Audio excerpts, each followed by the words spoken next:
Walang asawa ka. Wala, may anak. Ilan na anak mo, sir? Isa lang po. Nasa Isa lang iyo. po. Pero wala sa akin, nasa lola ko. Hindi ikaw yung nag-aalaga. Yun lang masakit, no? Pag single mom, kaming mga lalaki, tanggap namin. Pero pag single father, hindi kami matanggap ng babae. Hindi ko alam ano meron sa amin. Wala namang bawas, to ba't hindi nyo matanggap?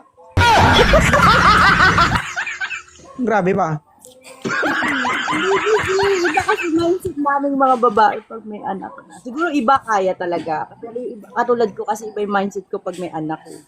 Oo. Hindi kasi, may kalibin ako dati. Kaya naghiwalay din. May anak din kami isa. Ano mindset mo? Ano iniisip mo, ma'am, kapag may anak na, sobrang galing na, baka hindi mo kaya, gano'n?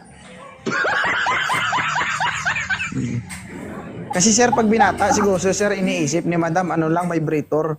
Kapag may anak na, barena.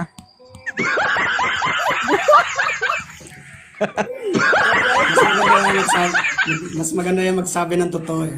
Tama. Sa pali. Sige. Ano, ma'am? Ayaw talaga. Nice to meet you po, Mr. Eden. Agay ko. Sige, sir. Thank you, sir. Salamat. Thank you po. Sige. Okay nga ako dyan. Wala talaga tayo makikitang single na sa panahon ngayon. Oo. Talagang walang sabit. Siguro talaga lahat may anak na. Hindi naman lahat, Expired ma'am. na lang. Ay, naku. Diyos ko. Ito lang yung produkto na mag-i-expire na, kahit expire na, gagamitin mo pa.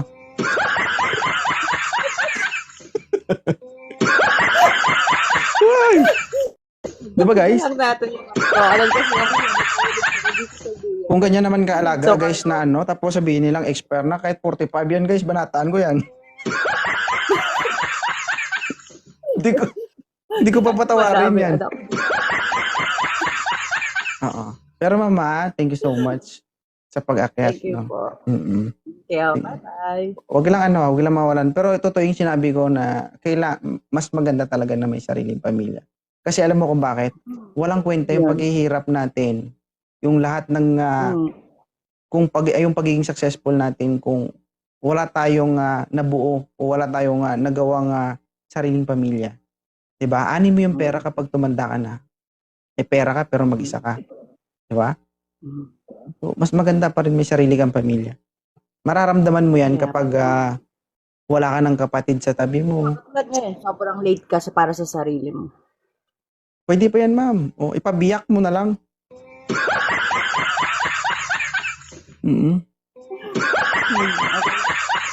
Kaya pa naman mo. Mama 2.0. O, hindi, ipabiyak. Pag, alam ba, nag-edad ka 35, 36, kaya pa naman yan, dalawa. O, bibiyakin na nga lang. Kasi baka hindi na kayang maire.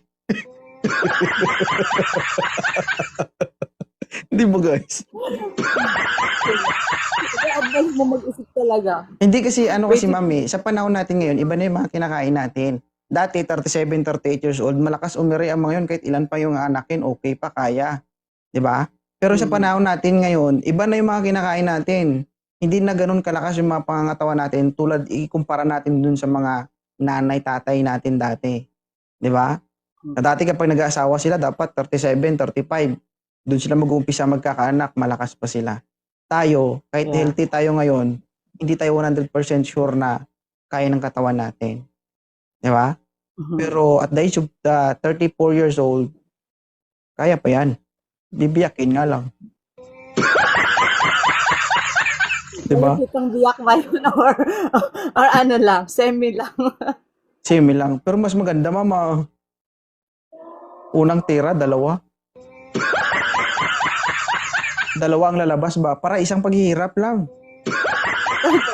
Oo. Isang biyakan.